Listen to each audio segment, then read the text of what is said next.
Hello friends, ಎಲ್ಲರಿಗೂ ನಮಸ್ಕಾರ. ಸಮಾಜ ಕಲ್ಯಾಣ ಇಲಾಖೆ ವತಿಯಿಂದ ಪರಿಶಿಷ್ಟ ಜಾತಿ ಮತ್ತು ಪರಿಶಿಷ್ಟ ಪಂಗಡದ ಅಭ್ಯರ್ಥಿಗಳಿಗೆ ಈ ಒಂದು KS banking, RRB, SSC, group C ಮತ್ತು ನ್ಯಾಯಾಂಗ ಸೇವೆ ಈ ಒಂದು ಸ್ಪರ್ಧಾತ್ಮಕ ಪರೀಕ್ಷೆಗಳಿಗೆ ಉಚಿತ ಪೂರ್ವಭಾವಿ ತರಬೇತಿಯನ್ನು ನೀಡಲಿಕ್ಕೆ ಇದೀಗ ಅರ್ಜಿಯನ್ನು ಆಹ್ವಾನ ಮಾಡಲಾಗಿದೆ. ಸೊ ಈ ಒಂದು ಅರ್ಜಿಯನ್ನು ನೀವು ಆನ್ಲೈನ್ ಮುಖಾಂತರ ಅಪ್ಲೈ ಮಾಡ್ಬೋದು. ಸೊ ಇಲ್ಲಿ ನಾನು ನೆಕ್ಸ್ಟ್ ವಿಡಿಯೋದಲ್ಲಿ ಏನು ಮಾಡ್ತೀನಿ, ಈ ಒಂದು ಅರ್ಜಿಯನ್ನು ಯಾವ ರೀತಿ ಸ್ಟೆಪ್ ಬೈ ಸ್ಟೆಪ್ ಅಪ್ಲೈ ಮಾಡಬೇಕಂತ ತಿಳಿಸ್ಕೊಡ್ತೀನಿ. ಬಟ್ ಈ ಒಂದು ವಿಡಿಯೋದಲ್ಲಿ ಈ ಅಧಿಸೂಚನೆಯನ್ನು ಸ್ವಲ್ಪ ವಿವರವಾಗಿ ತಿಳಿದುಕೊಳ್ಳೋಣ. ಬನ್ನಿ, ಲೆಟ್ಸ್ ಗೋ. ಇಲ್ಲಿ ಕ್ಲಿಕ್ ಮಾಡಿ. ಫ್ರೆಂಡ್ಸ್, ನೀವಿಲ್ಲಿ ವೀಕ್ಷಿಸ್ಬೋದು ಈ ಒಂದು ಅಧಿಸೂಚನೆ 2024-25ನೇ ಸಾಲಿಗೆ ಸಂಬಂಧಪಟ್ಟಂಥ ಒಂದು ಏನಪ್ಪ ಪ್ರಕಟಣೆ ಆಗಿದೆ ಇದು. ಸೊ ಇಲ್ಲಿ ನಿಮಗೆಲ್ಲರಿಗೂ ಗೊತ್ತಿರುವ ಹಾಗೆ, ಸೊ ಇದು ಪ್ರತಿ ವರ್ಷ ಏನಪ್ಪ ಕಂಡಕ್ಟ್ ಮಾಡಲಾಗುವಂಥ ಒಂದು ಎಕ್ಸಾಮ್ ಇರುತ್ತೆ. ಸೊ ನಾರ್ಮಲಿ ಇದನ್ನು ನವಂಬರಲ್ಲಿ ಆಹ್ವಾನ ಮಾಡಬೇಕಾಗಿತ್ತು. ಬಟ್ ವಿವಿಧ ಒಂದು ಕಾರಣಾಂತರಗಳಿಂದ ಅದನ್ನು ಪೋಸ್ಟ್ಪೋನ್ ಮಾಡಿ ಏನಪ್ಪ ಈ ಒಂದು ಜನವರಿ ತಿಂಗಳಲ್ಲಿ ಬಿಟ್ಟಿದ್ದಾರೆ. ಇಲ್ಲಿ ಕೋರ್ಸ್ಗಳ ವಿವರ ಏನಿದೆ ಅಂತ ಈ ಒಂದು ಎಲ್ಲ ಮಾಹಿತಿಯನ್ನು ತಿಳಿದುಕೊಳ್ಳೋಣ. ಇಲ್ಲಿ ಮೊದಲನೇದಾಗಿ ಒಂದು KS ಅಂತ ಹೋದರೆ, ಈಗ KS ನೀವು ಕೋರ್ಸ್ ತೆಗೆದುಕೊಳ್ಬೇಕಾದ್ರೆ ಮಿನಿಮಮ್ ನಿಮಗೆ ವಯಸ್ಸು ಎಷ್ಟಿರಬೇಕು? 21ರಿಂದ 37 ವರ್ಷದ ಒಳಗೆ ಇರಬೇಕು ನೀವು. ಓಕೆ, ಸೊ ಇದು 7 ಮಂತ್ಸ್ ಇರುತ್ತೆ. KS 7 ಮಂತ್ಸ್ ಒಂದು ತರಬೇತಿ ಇರುತ್ತೆ, ಟ್ರೈನಿಂಗ್ ಇರುತ್ತೆ.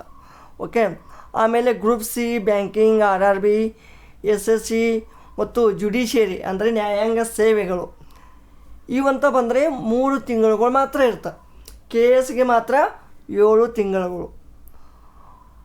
ಇದಕ್ಕೆ ನಿಮ್ಮದು ಎಜುಕೇಷನ್ ಎಲಿಜಿಬಿಲಿಟಿ ಏನು ಬೇಕು? ಸೊ ಈ ಒಂದು ತರಬೇತಿಗೆ ಪದವಿಯಲ್ಲಿ ಉತ್ತೀರ್ಣರಾಗಿರುವ ಮತ್ತು ಅಂತಿಮ ಸೆಮಿಸ್ಟರ್ನಲ್ಲಿ ವ್ಯಾಸಂಗ ಮಾಡುತ್ತಿರುವ ಅಭ್ಯರ್ಥಿಗಳು ಅರ್ಜಿ ಸಲ್ಲಿಸಲು ಅರ್ಹರಿದ್ದು, ಈ ಒಂದು ಆಯ್ಕೆ ಪ್ರಕ್ರಿಯೆ ಹಂತದಲ್ಲಿ ಪದವಿ ವ್ಯಾಸಂಗ ಮುಕ್ತಾಯಗೊಳಿಸಿರುವ ಬಗ್ಗೆ ಅಧಿಕೃತ ದಾಖಲೆಗಳನ್ನು ಹೊಂದಿರಬೇಕು. ಈಗ ಏನಿ ಡಿಗ್ರಿ ಬೇಕು ನಿಮ್ಗೆ, ಹೌದಾ? ಸೊ ಡಿಗ್ರಿ ಇದ್ದವ್ರಂತರೂ ಅಪ್ಲೈ ಮಾಡಬೇಕು. ಆಮೇಲೆ ನೀವು ಫೈನಲ್ ಇಯರ್ ಇದ್ರಂದ್ರೆ, ಫೈನಲ್ ಇಯರ್ ಅನ್ನೋಕ್ಕಿಂತ ಫೈನಲ್ ಸೆಮಿಸ್ಟರ್ನಲ್ಲಿ ಇದ್ರಿ ಅಂದರೆ ನೀವು ಅಪ್ಲೈ ಮಾಡ್ಬೋದು. ಬಟ್ ಒಂದು ರೆಸ್ಟ್ರಿಕ್ಷನ್ ಏನಿದೆ, ಈ ಒಂದು ಆಯ್ಕೆ ಪ್ರಕ್ರಿಯೆ ಅಂದರೆ ನೀವು ಈಗ ಸಪೋಸ್ ಸೆಲೆಕ್ಟ್ ಆದ್ರೆ ಅಂದ್ರೆ ಆ ಲಾಸ್ಟ್ ಒಂದು ಜಾಯ್ನಿಂಗ್ ಟೈಮಲ್ಲಿ ನಿಮ್ಮದು ವ್ಯಾಸಂಗ ಪೂರ್ಣವಾಗಿರಬೇಕು. ಈಗ ಐ ಹೋಪ್ ನಿಮಗೆ ಇದು ಮಿನಿಮಮ್ ಒಂದು 2 to 3 ಮಂತ್ಸ್ ಟೈಮನ್ನು ತೆಗೆದುಕೊಳ್ಳುತ್ತೆ ಅದು. ಓಕೆ, ಅಂದರೆ total up to all rounds. Okay, first round ಅಂತ ಬಂದರೆ 2 ಮಂತ್ ಒಳಗಡೆ ಕಂಪ್ಲೀಟ್ ಆಗುತ್ತೆ, ಹೌದಾ?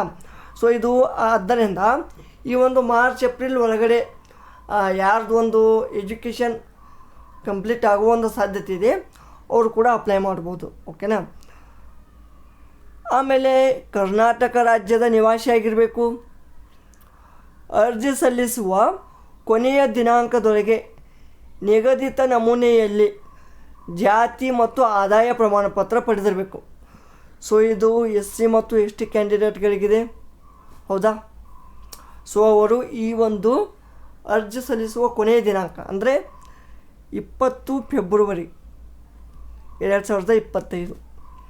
ಈ ಫೆಬ್ರವರಿ 20ರ ಒಳಗಡೆ ನೀವು ಈ ಒಂದು ನಿಗದಿತ ನಮೂನೆಯಲ್ಲಿ ಈ ಒಂದು ಜಾತಿ ಪ್ರಮಾಣ ಪತ್ರ ಮತ್ತು ಆದಾಯ ಪ್ರಮಾಣ ಪತ್ರವನ್ನು ಪಡಿಬೇಕು. ದೈಹಿಕ ಅಂಗವಿಕಲ ಮೀಸಲಾತಿ ಅಡಿಯಲ್ಲಿ ಅರ್ಜಿ ಸಲ್ಲಿಸುವ ಅಭ್ಯರ್ಥಿಗಳು ಅವರಿಗೆ ಸಂಬಂಧಪಟ್ಟಂಥ ಒಂದು ಪ್ರಾಧಿಕಾರ ವತಿಯಿಂದ ಕೊನೆಯ ದಿನಾಂಕದೊಳಗೆ ಅವರು ಕೂಡ ಪ್ರಮಾಣ ಪತ್ರವನ್ನು ಪಡೆದಿರಬೇಕು.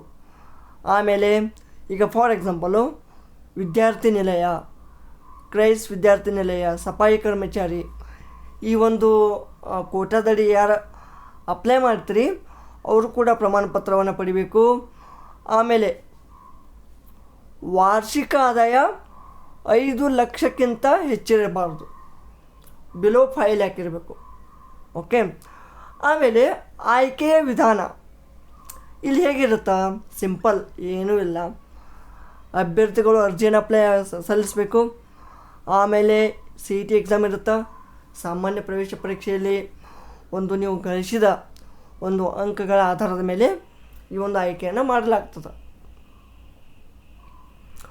ಆಮೇಲೆ ಈ ಒಂದು ಪರೀಕ್ಷೆಯಲ್ಲಿ ನೀವು ಗಳಿಸಿದ ಅಂಕಗಳ ಮೇಲೆ ಏನು ಮಾಡ್ತಾರೆ, ಆ ಒಂದು ಮೆರಿಟ್ ಆಧಾರದ ಮೇಲೆ ನಿಮಗೆ ಕೌನ್ಸ್ಲಿಂಗ್ ಮಾಡ್ತಾರೆ. ಆ ಕೌನ್ಸ್ಲಿಂಗ್ ಮೂಲಕ ನಿಮಗೆ ಆಯಾ ತರಬೇತಿ ಅಂದರೆ ಏನು? ಈಗ ನೀವು KS ಅಪ್ಲೈ ಮಾಡಿದರೆ ಆ ಒಂದು ನಿಮ್ಮ ಒಂದು ಮೆರಿಟ್ ಆಧಾರದ ಮೇಲೆ ನಿಮಗೆ ಸಂಸ್ಥೆಯನ್ನು ನಿಯೋಜಿಸಲಾಗುವುದು. ಅರ್ಥ ಆಯ್ತಾ? ಆಮೇಲೆ ಶಿಷ್ಯ ವೇತನ ಎಷ್ಟು? KS ಅಭ್ಯರ್ಥಿಗಳಿಗೆ ಎಷ್ಟು? ಪ್ರತಿ ತಿಂಗಳು 5,000, 7 ತಿಂಗಳು ಅಂದರೆ 5 × 7, 5 × 35,000 ರೂಪಾಯಿ. ಓಕೆ. ಆಮೇಲೆ group C banking, SSC, RRB, ನ್ಯಾಯಾಂಗ ಸೇವೆ ಇವ್ರದ್ದು 5,000 ಪ್ರತಿ ತಿಂಗಳು. ಓಕೆ. ಮತ್ತು ಇಲ್ಲಿ ಅರ್ಜಿ ಸಲ್ಲಿಸುವ ಒಂದು ವೆಬ್ಸೈಟ್ ನೀವು ನೋಡ್ಬೋದು. ಇಲ್ಲಿ ಅರ್ಜಿ ಸಲ್ಲಿಸುವ ವೆಬ್ಸೈಟ್ ಇದೆ. ಓಕೆ. ಈ ಒಂದು ಲಿಂಕ್ ಮುಖಾಂತರ ನೀವು ಅಪ್ಲೈ ಮಾಡ್ಬೋದಾಗಿದೆ. ಕೊನೆಯ ದಿನಾಂಕ 20 ಫೆಬ್ರವರಿ. ನೆಕ್ಸ್ಟ್, ಈ ಒಂದು ಸ್ಥಾನ ಹಂಚಿಕೆ ಪರಿಶಿಷ್ಟ ಜಾತಿ ಪರಿಶಿಷ್ಟ ಪಂಗಡದ ಅಭ್ಯರ್ಥಿಗಳಿಗೆ, ವಿಕಲಚೇತನ ಅವರಿಗೆ 4% ಇಷ್ಟು ಸ್ಥಾನ ಹಂಚಿಕೆ ಇದೆ. ಆಮೇಲೆ ಹಾಸ್ಟೆಲ್ ವಿದ್ಯಾರ್ಥಿಗಳಿಗೆ 10% ಇದೆ. ಹಾಸ್ಟೆಲ್ ವಿದ್ಯಾರ್ಥಿ ಅಂದರೆ ನಿಮಗೆ ಸಂಬಂಧಪಟ್ಟ ವಿದ್ಯಾರ್ಥಿ ನಿಲಯದ ಮೇಲ್ವಿಚಾರಕರಿಂದ ನಮೂನೆ ಎದಲ್ಲಿ ವಿದ್ಯಾರ್ಥಿ ನಿಲಯದ ಅಭ್ಯರ್ಥಿ ಪ್ರಮಾಣ ಪತ್ರವನ್ನು ಪಡೆದಿರಬೇಕು, ನೆನಪಿರಲಿ. ಆಮೇಲೆ ಅದೇ ರೀತಿಯಾಗಿ ವಸತಿ ಶಾಲೆಯ ವಿದ್ಯಾರ್ಥಿಗಳು ಅವರು ಕೂಡ ತಮ್ಮ ಒಂದು ಪ್ರಮಾಣ ಪತ್ರವನ್ನು ಸಬ್ಮಿಟ್ ಮಾಡಬೇಕು. ಮಹಿಳಾ ಅಭ್ಯರ್ಥಿಗಳು ಕೂಡ ಅವರಿಗೆ 33% ಮೀಸಲಾತಿ ಇದೆ. ಓಕೆ. ಆಮೇಲೆ ಸಫಾಯಿ ಕರ್ಮಚಾರಿ ಇವರಿಗೆ 5%. ಯಾವುದೇ ಆಗಲಿಪ್ಪ ಅವರಿಗೆ ಸಂಬಂಧಪಟ್ಟ ಪ್ರಮಾಣ ಪತ್ರವನ್ನು ಅವರು ಸಬ್ಮಿಟ್ ಮಾಡಲೇಬೇಕು. ಓಕೆ. ಇಲ್ಲಿ ಕೆಲವೊಂದು ಇಂಪಾರ್ಟೆಂಟ್ ಮಾಹಿತಿಯನ್ನು ಹೇಳ್ತೀನಿ. ನಿಮಗೆ ಏನೇ ಅಪ್ಡೇಟ್ ಬೇಕಾದರೆ ಕಾಲಕ್ಕೆ ಈ ಒಂದು ಸಮಾಜ ಕಲ್ಯಾಣ ಇಲಾಖೆಯ ಒಂದು ವೆಬ್ಸೈಟ್ನಲ್ಲಿ ನೀವು ಹೋಗಿ ಚೆಕ್ ಮಾಡ್ಬೋದು. ಓಕೆ. ಸೊ UPSC ಸ್ಪರ್ಧಾತ್ಮಕ ಪರೀಕ್ಷೆಗೆ ಇಲಾಖೆಯಿಂದ ಈಗಾಗಲೇ ತರಬೇತಿ ಪಡೆದ ಅಭ್ಯರ್ಥಿಗಳು ಪುನಃ ಅರ್ಜಿ ಸಲ್ಲಿಸಲು ಅರ್ಹರಿರುವುದಿಲ್ಲ, ನೆನಪಿರಲಿ. ಈಗ ಆಲ್ರೆಡಿ ಈ ಒಂದು IAS ಎಕ್ಸಾಮ್ಗೆ, ಈ ಒಂದು UPSC ಎಕ್ಸಾಮ್ಗೆ ಆಲ್ರೆಡಿ ಈಗ ಯಾರು ಒಂದು ತರಬೇತಿಯನ್ನು ಪಡೆದಿದ್ರಿ ಅವರಿಗೆ ಪುನಃ ಅಪ್ಲೈ ಮಾಡಲಿಕ್ಕೆ ಅವರು ಅರ್ಹರಿರುವುದಿಲ್ಲ, ಎಲಿಜಿಬಲ್ ಇರುವುದಿಲ್ಲ. ಆಮೇಲೆ ಈ KS, SSC, RRB, ಬ್ಯಾಂಕಿಂಗ್ ಈ ಒಂದು ಎಲ್ಲ ಮೊದಲಾದ ಸ್ಪರ್ಧಾತ್ಮಕ ಪರೀಕ್ಷೆಗೆ ಇಲಾಖೆಯಿಂದ ತರಬೇತಿ ಪಡೆದ ಅಭ್ಯರ್ಥಿಗಳು UPSC ತರಬೇತಿಗೆ ಅರ್ಜಿ ಸಲ್ಲಿಸಲಿಕ್ಕೆ ಅರ್ಹರಿರ್ತಾರೆ. ಅರ್ಥ ಆಯ್ತಾ? ಸೊ ಈ ಒಂದು ಪಾಯಿಂಟ್ಸ್ಗಳನ್ನು ನೀವು ನೋಟ್ ಡೌನ್ ಮಾಡ್ಕೋಬೇಕು. ಓಕೆ. ಸೊ ಇದೇ ರೀತಿ ಏನಾದರೂ ನಿಮಗೆ ಲೇಟೆಸ್ಟ್ ಅಪ್ಡೇಟ್ ಮಾಹಿತಿ ಬೇಕಾದರೆ ನಮ್ಮ ಜ್ಞಾನಬೋಧಿ ಯೂಟ್ಯೂಬ್ ಚಾನಲನ್ನು ಸಬ್ಸ್ಕ್ರೈಬ್ ಮಾಡ್ಕೊಳ್ಳಿ.